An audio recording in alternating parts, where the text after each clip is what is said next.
Yeah, hi all, and let's go. I'm going to talk. I haven't timed it, but it's going to be about 40 minutes.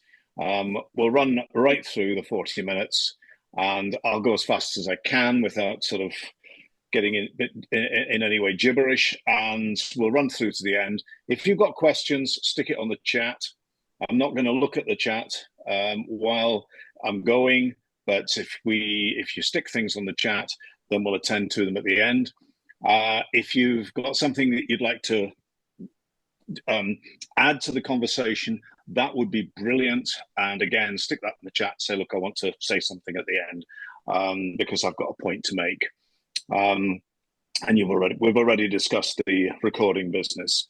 The history of this talk was talking to Stella asked, has anybody got any talks that they'd like to do? And I said, well, I can do something if we can find something that's topical. And we came to the idea that maybe we do data modes.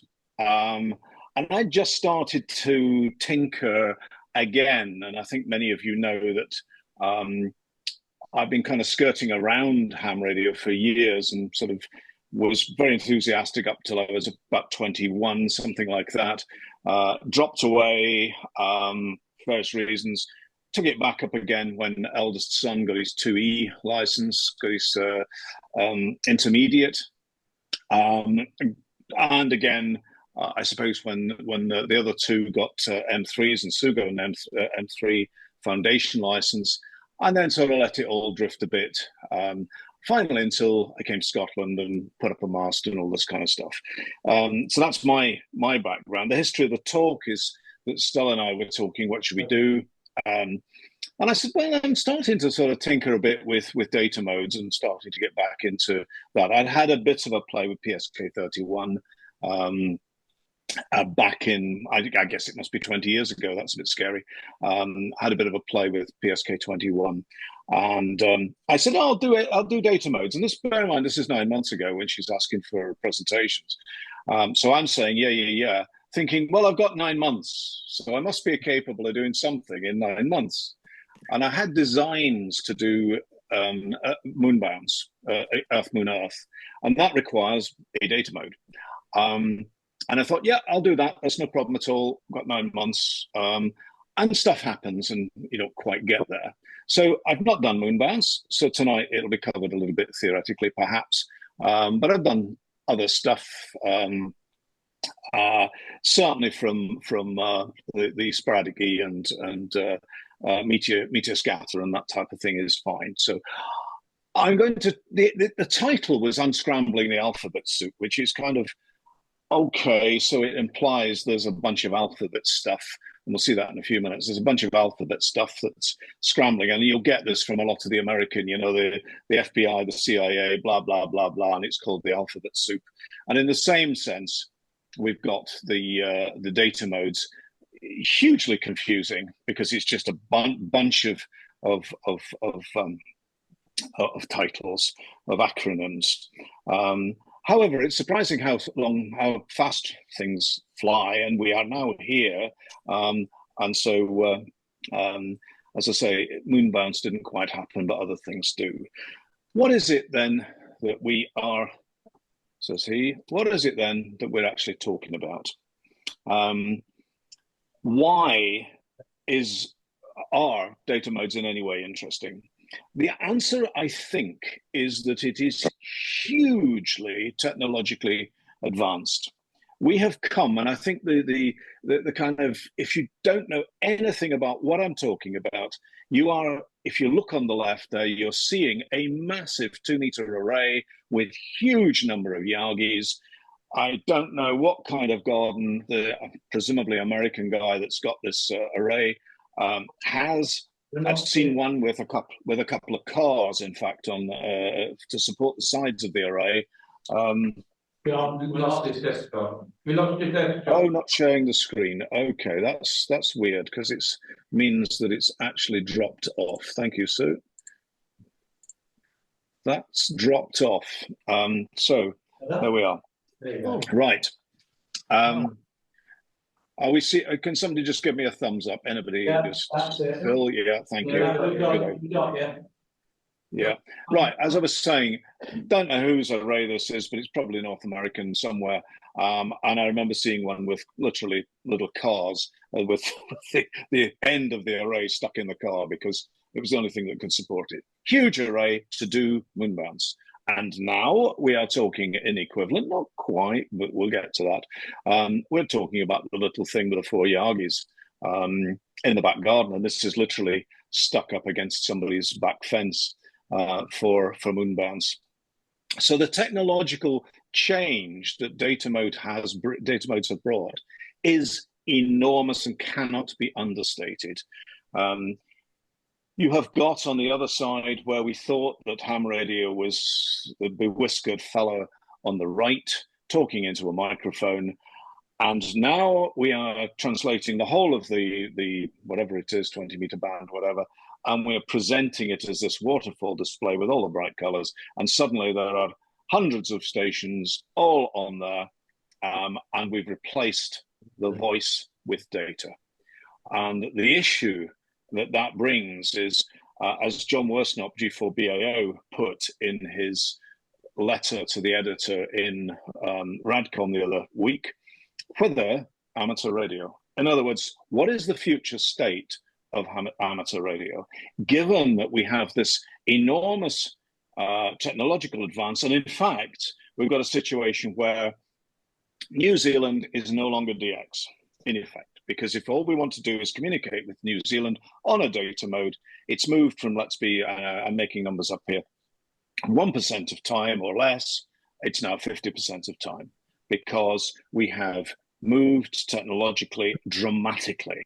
And what I want to do is look at that and look, and dare I say, ask the question, what is it that this means for us? How are we actually going to look forward to the future, and what what future do we have? If it is this simple, there are lots of answers to that. There are lots of exciting things. It means that I can do moonbounce with these four Yagis, and I don't need that enormous array. So, into the detail then. I'm going to give you some examples, and these are just literally my camera capturing some screens. Bottom left is the Ballymena beacon, and you'll see that in both data and CW. It gives its call sign and location. It's a data mode called PI4. We'll come to the detail. The bottom right is MSK144. It's a meteor scatter. It's a Polish guy who went around Iceland in a camper van, pointed his antennas south, and worked loads of people. This is me trying to get hold of him, endeavoring. And you will see the thing to look for is the green trace where there's some signal, and you'll see the signal rise. And sorry, I only have wine, I'm afraid, so you're going to have to forgive. Rude. And you will see the upper ring of that. Oh, super. Thank you. You will see the upper area of that screen. You will see the data change. You've got to watch for it change, but basically there's loads of signals in and out on that, and that's meteor scatter. And then on the top, you'll all be, I guess a lot of you will be familiar with FT8. In this case, on a 20-meter band. And again, look inside the red thing, and you'll see lots of data exchanges. So this is just by way of a start. So here we go.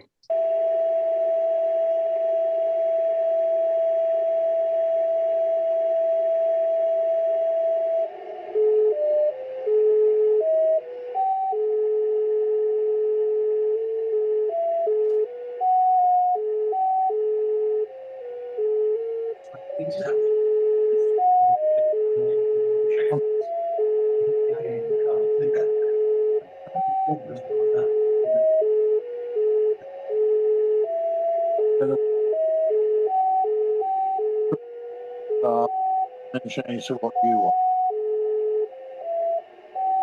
Freeze it as a top.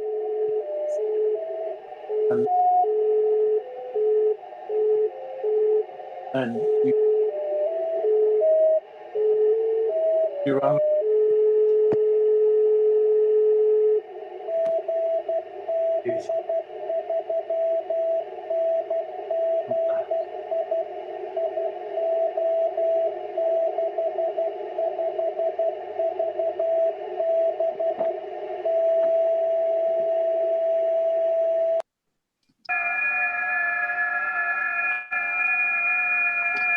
This is the top one.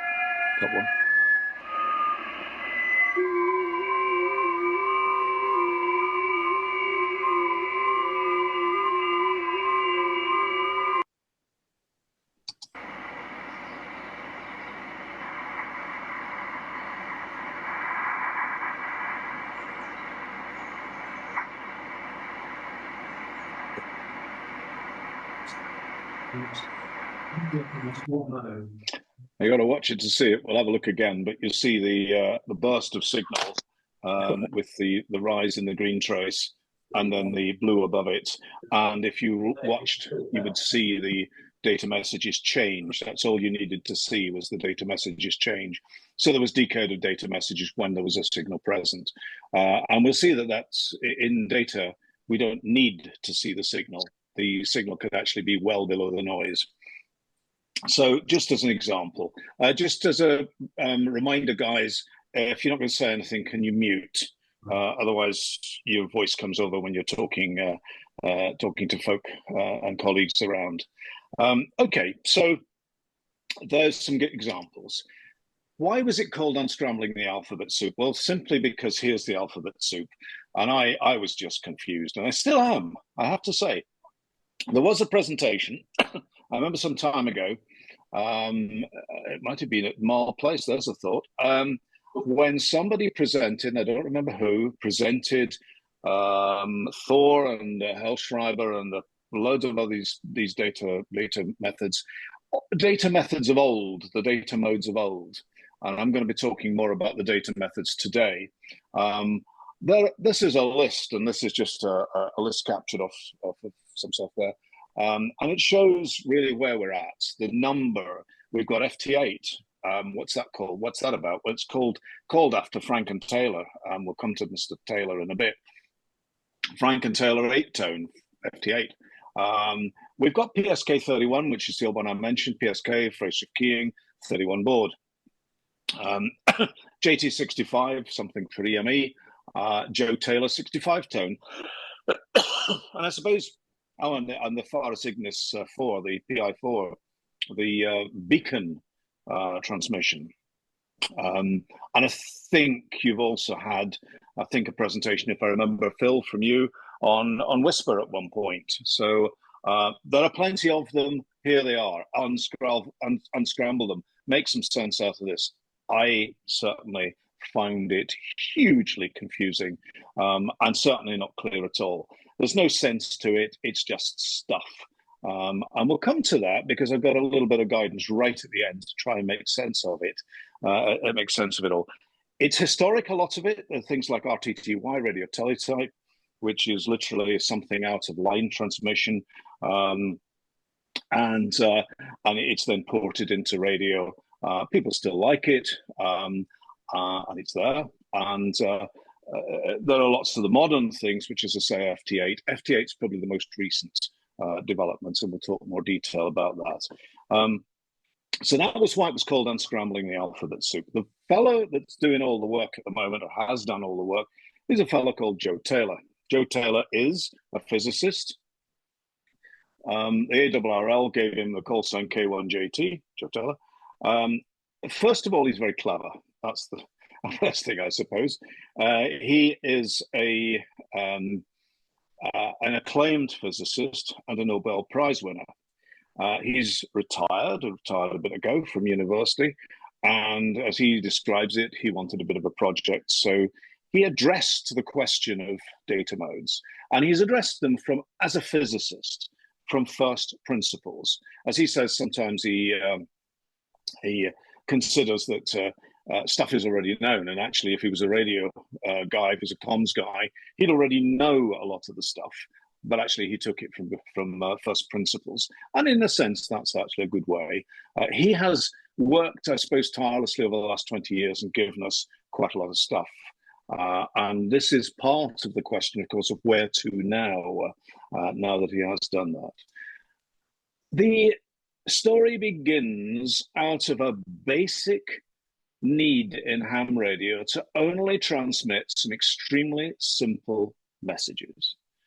And if we wanted to have a rag chew, then data modes, well, we can do it. We can do it on CW, we can do it on PSK31, we can sit there and as fast as we can type, we are going to be able to deliver a message and have a QSO.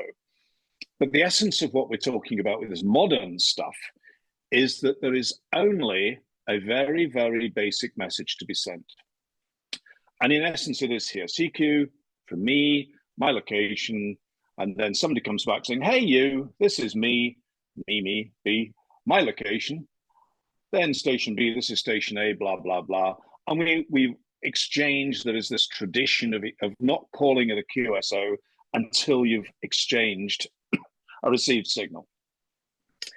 That's kind of gone out the window in some instances, because in data modes, the very fact that you've actually done the exchange means you've got adequate signal.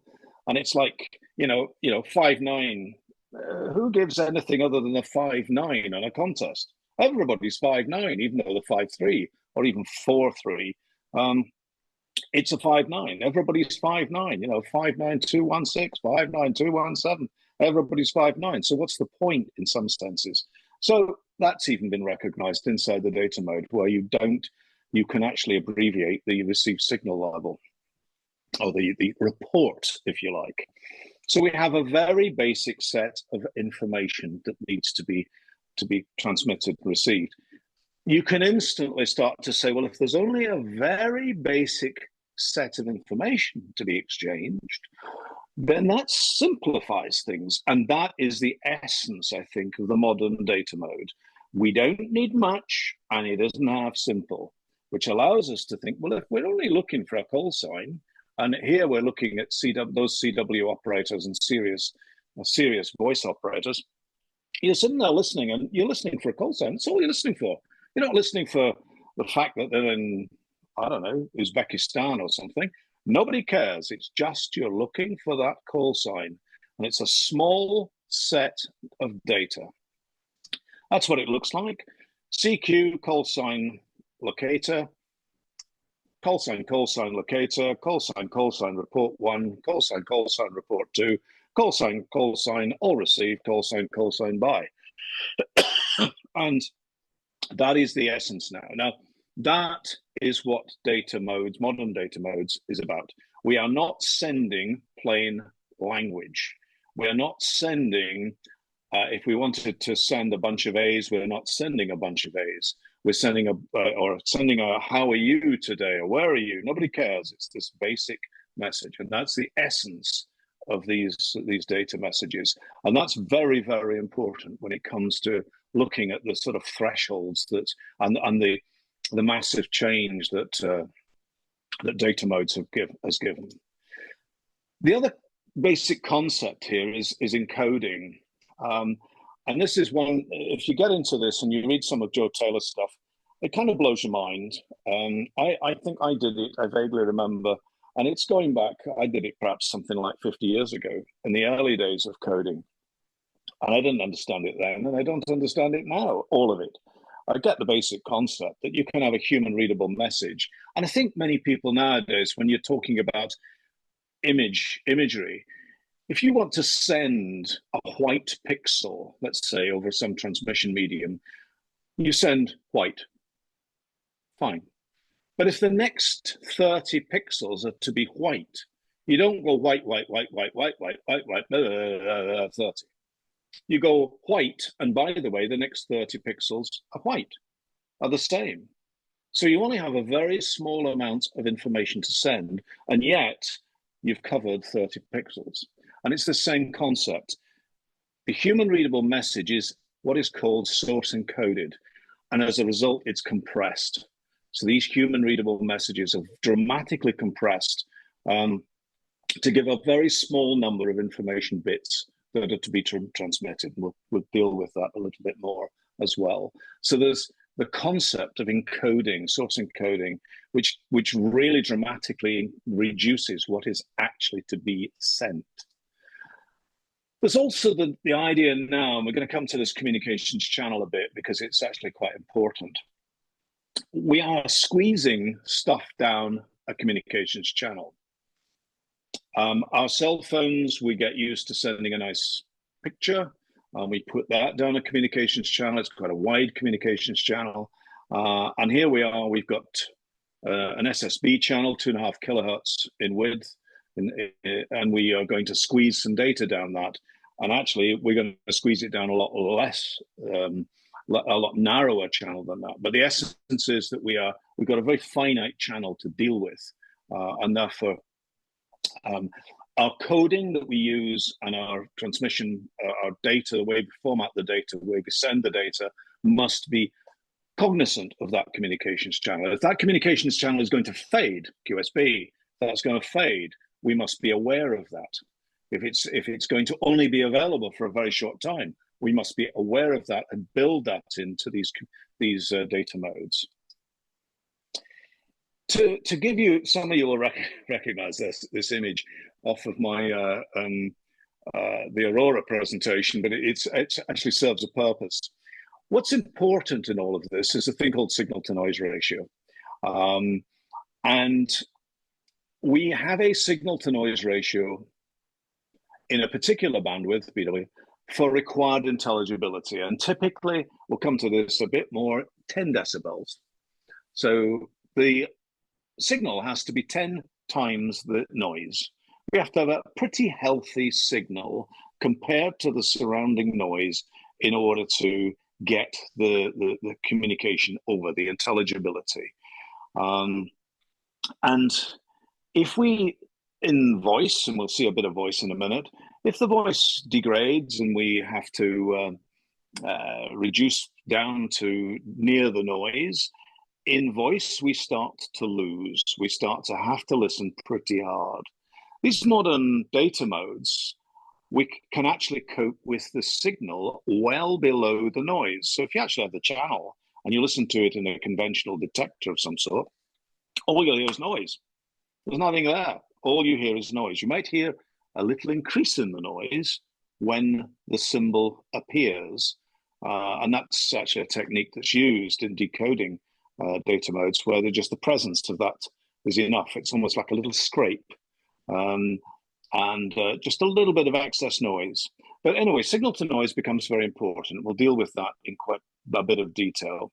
In professional systems, and here's the difference, professional systems, everything's about energy per bit. It's a thing called EB over N naught. It's the energy per bit in a 1 hertz bandwidth. And that is pretty meaningless when it comes to a US upper sideband transmission. And therefore, everything in the ham world is related to the 10 dB signal to noise, and in fact, to the 0 dB noise level. And the noise level is given by, for the physicists, around KTB, K, Boltzmann's constant, T, absolute temperature, B, bandwidth. So you'll see there's an important point there that the noise is actually a function of the bandwidth. So if you narrow the bandwidth down of the signal, get less noise. We'll come to that, it's important. But let me just turn this on. It's that squeaky old Americans. It's an Aurora opening back in 2012, I think. Thing to look for is what's inside the white circle, white oval. You'll see the surrounding noise, and that same noise will be available in the channel if there was no voice.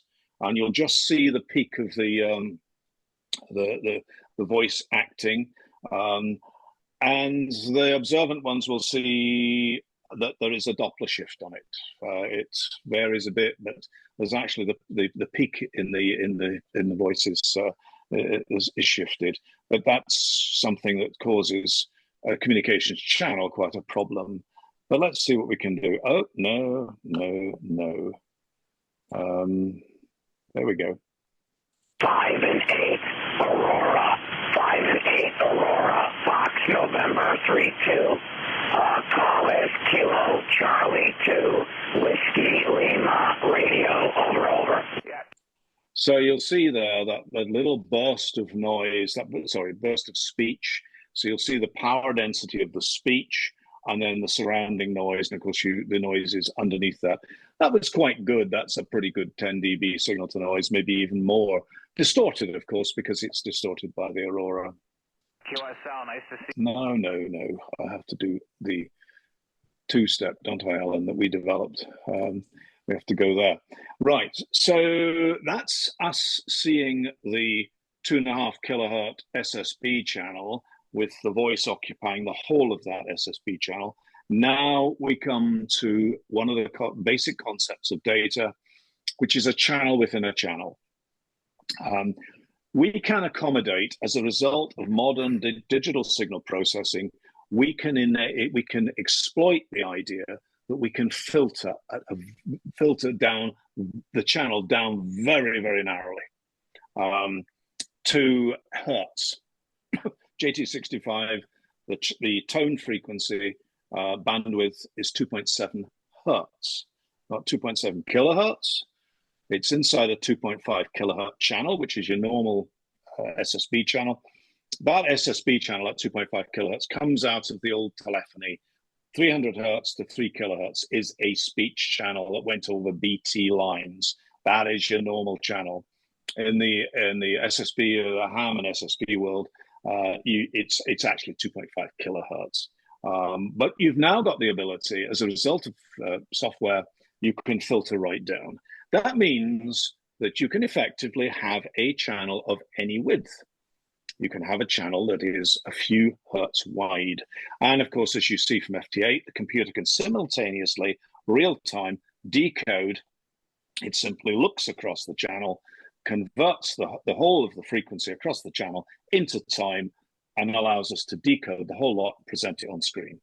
So we can end up with multiple decodes inside that single was an SSB channel and is transmitted in the upper sideband channel. So that's a basic concept, a channel in a channel. That channel bandwidth is something that's significant and we have to deal with. This is, for those of you who've been in the physics world, this is the Shannon-Hartley theorem, where the signaling speed is a function of the channel bandwidth and the signal to noise. So in other words, if I want to signal in a certain rate, I need a certain bandwidth and a certain signal to noise. If, on the other hand, I can drop my data rate, and remember, we're only going to send some very limited data, very limited, as we saw, callsigns, locators. We're only going to send some very limited data. Therefore, actually, we don't need much information. So we don't need much data. So we don't need much data rate. So we don't need a high signaling speed, so we don't need a high channel bandwidth. And most significantly, we don't need a high signal to noise ratio. We do not need 10 dB. And we'll come again to that here. What we then get is, and this is just a chart, it's a bit old, but I'll put up a more modern one. Here are some modulation methods. SSB, that's the 10 dB signal to noise. CW, it is said that a good CW operator can hear and decode with their ear -12. That is to say the signal is 12 dB below. So it's a tenth and a bit, a tenth of the noise. I would suggest that that's all you're hearing at that is, if you're lucky, you're hearing a scrape. You're hearing something that's just a little increase in the noise. And most people operating CW will be around the zero, I would suspect. But nonetheless, the point is that SSB voices are referenced, and we're starting to we're starting to decode below the noise. JT65, which is Joe Taylor 65 tone, which is for moonbounce, is 24 decibels below the noise. And if you use what is called a priori coding, then you get 29 decibels, which is near enough 1,000th of the noise level. It's minuscule. A priori is just this idea that you know what you're looking for. It's a call sign, and you know it's only a very specific form of call sign. Therefore, you can actually improve on your efficiency of the coding. So you're getting to a point where you can hear things, you can decode things way below the noise. And you'll see, just for reference, and I find this quite fascinating, that CW is reckoned to be something like 4 bits a second. Obviously, it depends on the speed, about 12 words a minute, 4 bits a second. And we're down at JT65 is 1.54 bits per second. That's slow. And you can see that the VLF guys, those who are keen on the VLF stuff below, let's say below a megahertz, or even into the tens, hundreds kilohertz, they're transmitting at very, very, very slow speed. There is a theoretical limit on all of this, and the theoretical limit is, as I mentioned, it's determined by the Shannon-Hartley theory, and it is about 1.59. So if we looked at something like, well, let's put up the others. This is a more recent one, and it's got FT8 on it. FT8 is reckoned to be minus 21. So minus 21 compared to, got right down to, and I haven't got an EB over N note for FT8, but we've probably got a bit yet to exploit before we actually hit the Shannon-Hartley limit. The Shannon-Hartley limit is just like speed of light. Maybe it can be breached, who knows? We might one day breach it, but at the moment it's seen as a fundamental limit of physics. But that gives you an idea. We are dealing with some pretty small stuff. And what's important to recognize here is that it's the equivalent. If I'm radiating a watt of SSB voice and I up my power to 10 kilowatts, I've got the same kind of effect as I have switching to FT8, the modern incarnation of FT8. So we're getting 40 decibels. So it's a phenomenal improvement. And you can imagine that if you went up to 10 kilowatts from 1 watt, you can imagine that you might say, well, I can work the world now. Of course you can. Well, not quite, but yeah. And it's a similar kind of dramatic step jump that data modes, those modern data modes give us. Just as a reference, when people say, well, yeah, okay, but what's above SSB? Here's one, just FM stereo.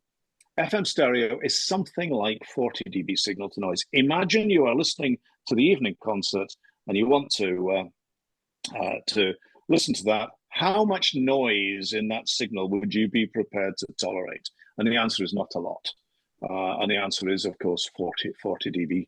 You would want the noise to be 1/10,000th of the signal. You want it to be way down and only appear now and again. I put DAB in, that's a little bit of a misnomer. That's actually a data mode which is not the same kind of beast as we're dealing with.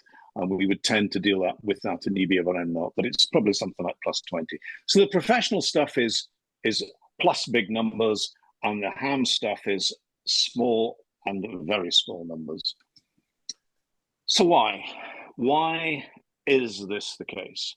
There are 3 reasons. Number one, the bandwidth factor. You've come from that bandwidth to that bandwidth, so you've lost all the noise. And the answer is very simple. You can simply say, well, I have now got a channel that is N hertz wide, and the bandwidth factor is 10 log 25 to 2.5 kilohertz over N. If N is let's say 2.5, then we've got ourselves 30 dB. It's about 4 dB for JT65.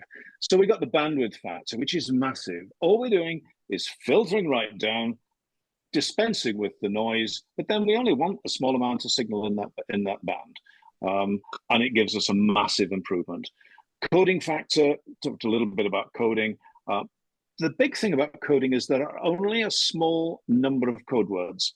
If all you're doing is transmitting call signs and locators, then there are only a certain number of locators that need to be transmitted, and they can be in a lookup table. So you can go to the lookup table and say, am I hearing one of them? No, but it sounds like that one. It sounds like Italy Oscar 85, IO85. Okay, sounds like, good enough. Probably is, do it. It's IO85.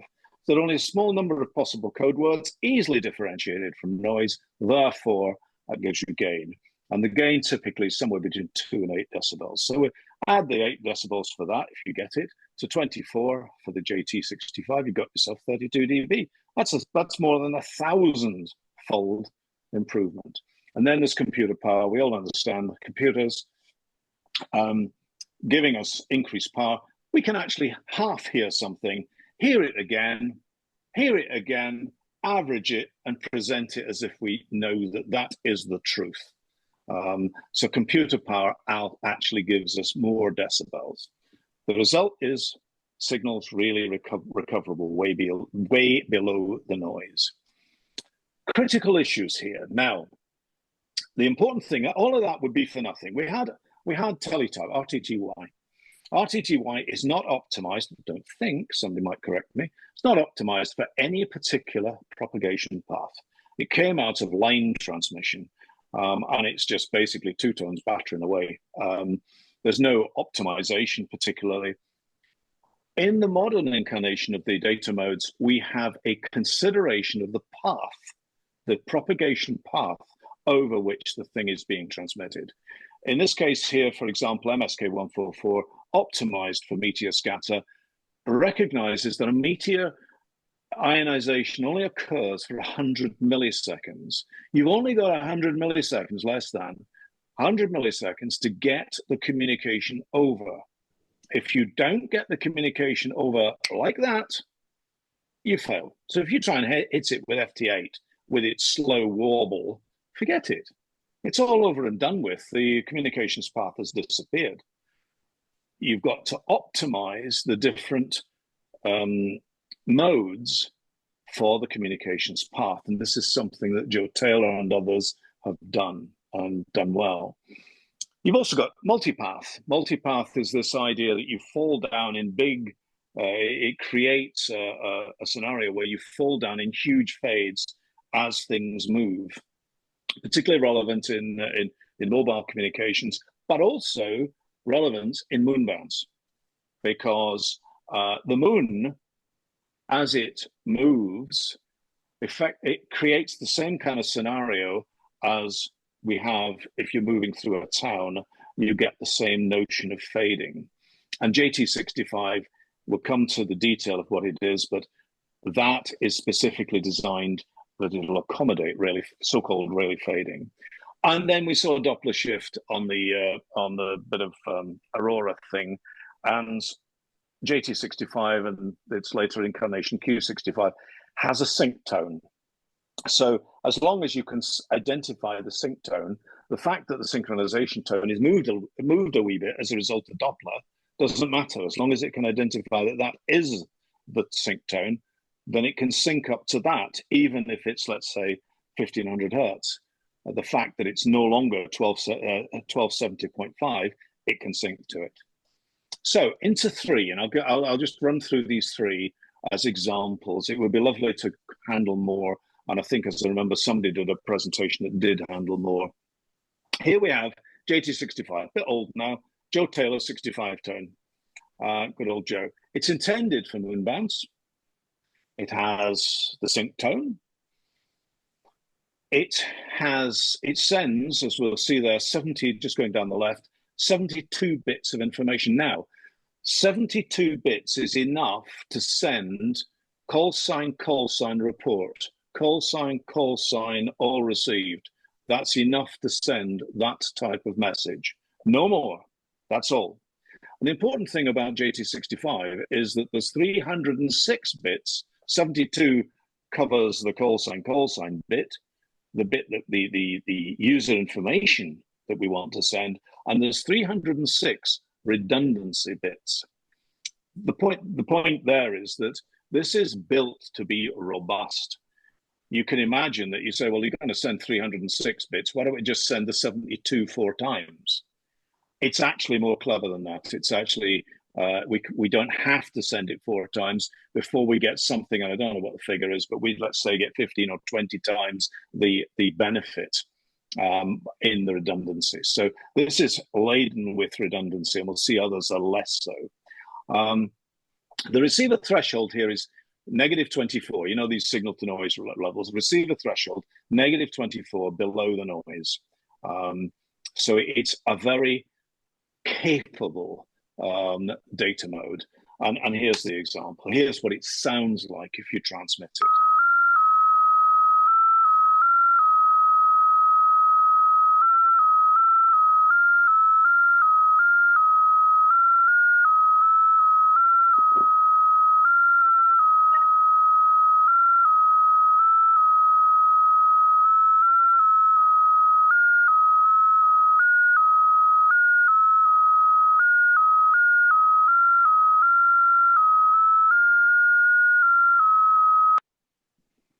There you go, Gavin. That's transatlantic cell call on steroids. So yeah, you can see on the image. I think that was the JT65B. That you can see the sync tone, the long bar, and then each individual excursion, each individual tone on the transmitted. So that then got developed, because that was the EME, that then got developed into this thing called Q65. That's like saying we'll just remove all the concern of having, let's say, 30 seconds of transmit period. We suddenly have 15, 30, 60, 120. We can send for 300 seconds with very, very, very slow tones that just wobble away under certain circumstances. And you'll see the bottom here, the various different settings. So if you're looking at ionospheric scatter at 50 megs, set it for 30A. 30 is the TR period, transmit receive period, 30 seconds.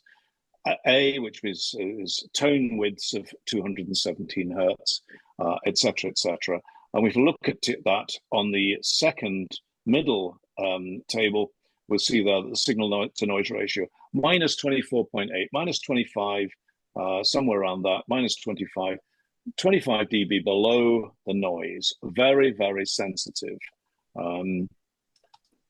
MSK144 was designed for meteor scatter. This is the one that the meteor is only actually ionizing the E region of the ionosphere for 100 milliseconds. So we've got to, if we're going to exploit that, we've got to send something through that and get it refracted through the meteor tail, and pretty damn fast. In this case, we'll see in the middle here, it says at a baud rate of 2,000 bauds. It's 2,000 baud. It's 2 kilohertz. It's rattling along. It's occupying the whole of that 2.5 kilohertz channel. It's two tones, 1 kilohertz and 2 kilohertz. It's sending a 144-bit message, 72, there's the 72 again, 72-bit user message, and the rest, and you'll see what it's made up of right down at the bottom. The rest is made up with a little bit of error correction, FEC forward error correction, a little bit of synchronization at the beginning and the end. There's no sync tone, but it tries to sync up at the beginning and sync up at the end. And it's got error detection, the CRC. So this rattles away fast, but you'll notice because bandwidth factor, because it occupies most of the 2.5 kilohertz channel, it really is around the 0 dB. It's on the noise. It detects on the noise. Actually, you can use computer techniques to give you something like -8. So here's an example. First of all, I'll let you hear. I think I'll let you hear it. Yeah, I'll let you hear it, and then we'll see what it looks like to be transmitted. Now, you saw at the very beginning, you see the sort of wobbling tones that wiggle around. You saw the JT65 that oscillates around. Leedle, leedle, leedle. You'll see this is a different beast altogether.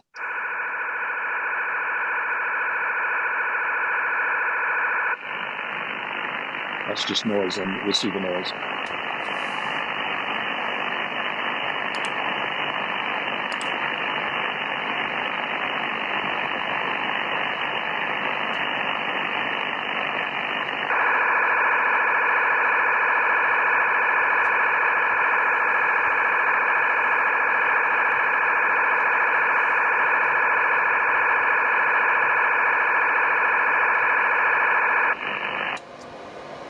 Those if anybody's ever listened to Tetra or those types of transmissions, it's not dissimilar. It's a kind of standard MSK transmission. Sounds like in an SSB channel. Here it is then to transmit it, and you'll see that it occupies the whole of the channel in the spectrum scope. So that's the transmission. That's just. Oh, it looks like I've started the other one as well.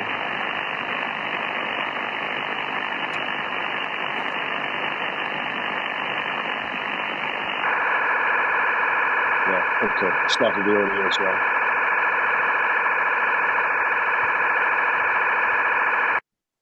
So that gives you an idea, anyway, the sort of the sort of nature of the beast. It's occupying the whole 2.5 kilohertz channel. MSK144. Here it is. Quick run through. You'll see the same image as we saw at the very beginning, where you're seeing the trace. The bottom right, you'll see the trace, the green trace. You'll see the signal. On the red circle, you'll see the data coming in and the change. You'll only see the change because it's too small to see anything. In the blue graph, that's a bit more of there's more of them. There's more of these meteor trails providing the ionization, and that's taken off the web from somewhere. And we'll come to this K8ZR at the end of that. So watch this. Now, there's the signal. You should have seen and there's another little burst. And I think there's a little bit underneath that lot. Now that's actually peaking above the noise, but there's actually stuff going on under the noise. The interesting thing about the K8ZR test results, I found this in the web, it illustrates that you actually, in meteor scatter, it takes time to get a QSO over. You don't just go bang, that's it, you know, what is it, 6 FT8 periods, and it's all over. MSK144 meteor scatter takes minutes to actually complete. And you'll see that some of the QSOs actually take 10, 12 upwards minutes to complete, because it's battering back and forwards, trying to find the next meteor trail to give you the path. So there we are. FT8, quick run through, Frank-Taylor 8 FSK, 8 frequency shift keying. Threshold we saw -21, but improves with a priori. 77 bits, and it has a 174-bit code word. That means that what's left after the 77, which is the bit that the user wants to send, is the forward error correction. So it's nowhere near as strong as JT65, but it's got a bit of error correction. And this seems to be considered a good compromise. It's good for HF. It handles fades reasonably because it's got a bit of error correction. And this is the thing from about 2009 that seems to have taken over the world and is causing all the upset, if you like. FT8, just to hear.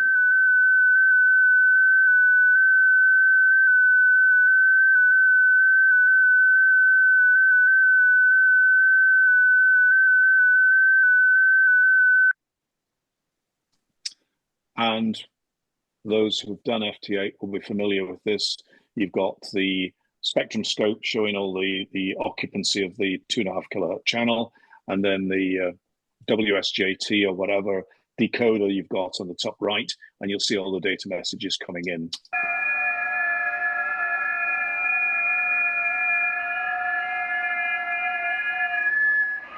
I see some errors, incidentally. Brackets where there's nothing.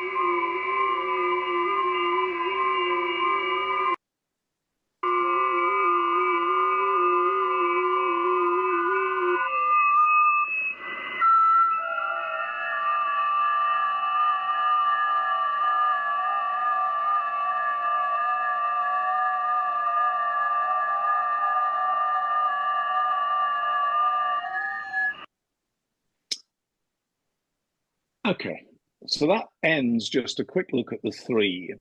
So how do we draw conclusion from this? The first thing is that there is a massive gain, an electronic gain, by reducing the information to be sent. If we don't want to say, hi, how are you, and get the tone of our voice, the inflection, the accent, and all the rest of it over, then all we want is call sign, and locator. We reduce the information, and that gives us a massive gain. That means that considering the fact then that we don't need much of a communications channel, we don't need the full 2.5 kilohertz. In the case of JT65 FT8, obviously MSK1 144 we do, for reasons that we've dealt with. But there is a huge gain, and that bandwidth factor that I mentioned gives us a massive opportunity. It's like sticking a 10 kilowatt power amp on the end of the voice transmission. It's a huge gain by reducing the information to be sent, by cutting the bandwidth right down, and only sending that which we need in a very narrow band. Add to that clever coding, and we get a bit more gain because the system, the computer, can recognize that it's only a call sign, it's a call sign, and we can actually have a database of call signs. So it can say, I think I'm seeing here GM8JBJ, go to database. Yeah, that's a valid call sign. Present to the operator GM8JBJ because it's a valid call sign. You can back off one and say it's a GM call sign, therefore that is valid. So if it decodes anything that's a GM, it's a valid call sign presented. If it's I can't think of an invalid call sign, but if it's an invalid call sign prefix, then ignore it. So we suddenly actually reduce the options, and that adds more gain. Then technology gives us a huge advance because the technology says we can actually start to average. We can say, I got a bit of it, and another bit of it, and another bit of it, and another bit of it, add it all together, and I've got it. Present it. And then there is the clever alignment between propagation effect, meteor scatter. You have to get the communication over in 100 milliseconds. So don't blast FT8 up into the sky. You have to have something else. And of course, you've then got a clever alignment between the propagation effect and the algorithms that actually do the decoding. So those are the conclusions that we can reach. This stuff is clever stuff. The modern data mode is hugely clever. And I didn't mean to say that at that point. So in a sense, this is something that is revolutionary. And that means that, like all revolutions, lots of people have got lots of opinions about how it's destroying the world.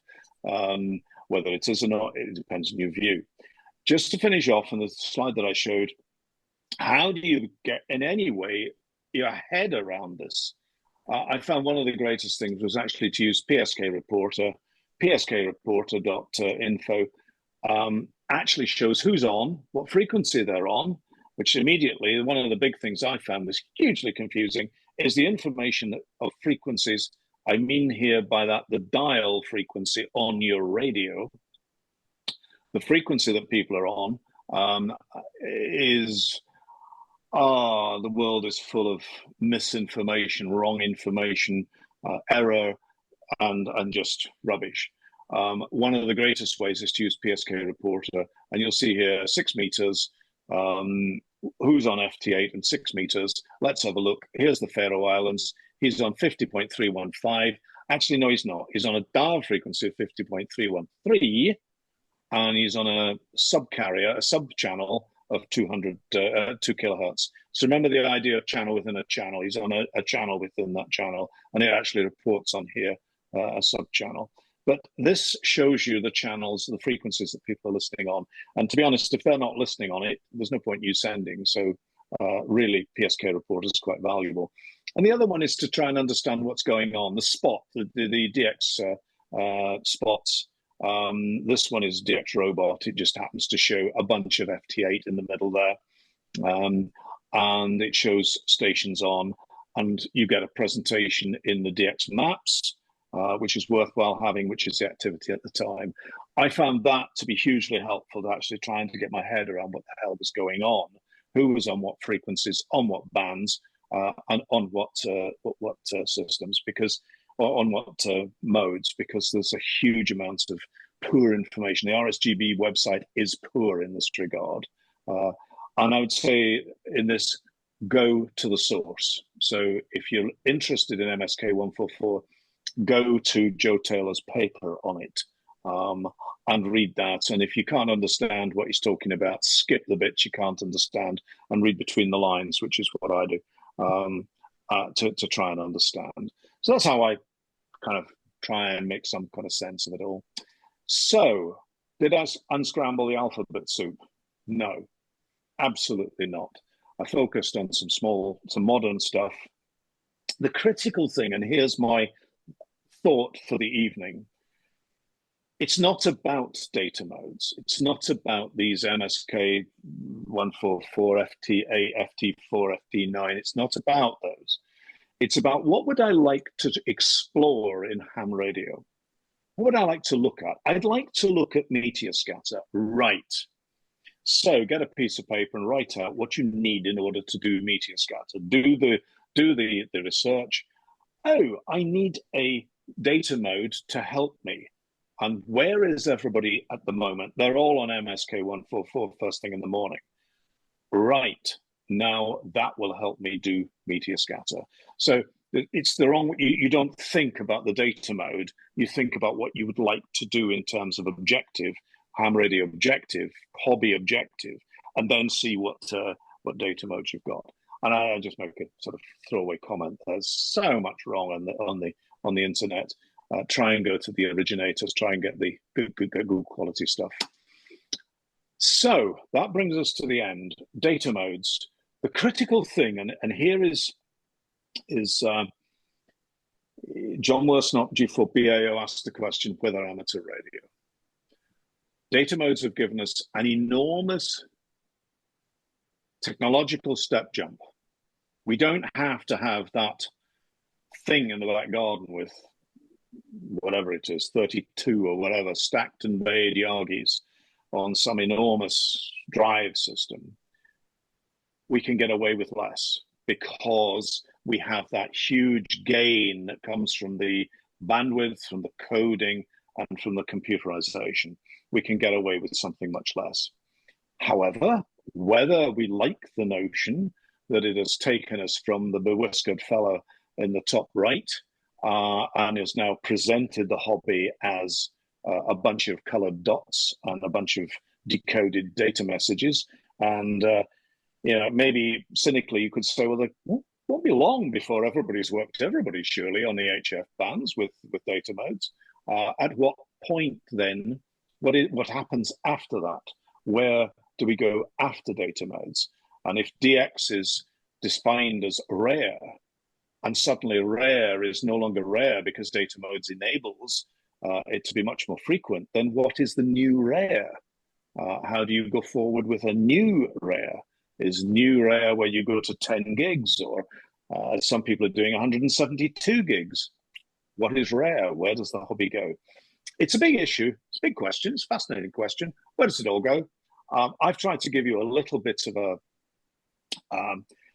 I suppose, an insight. And if it helped along the way, then that's great.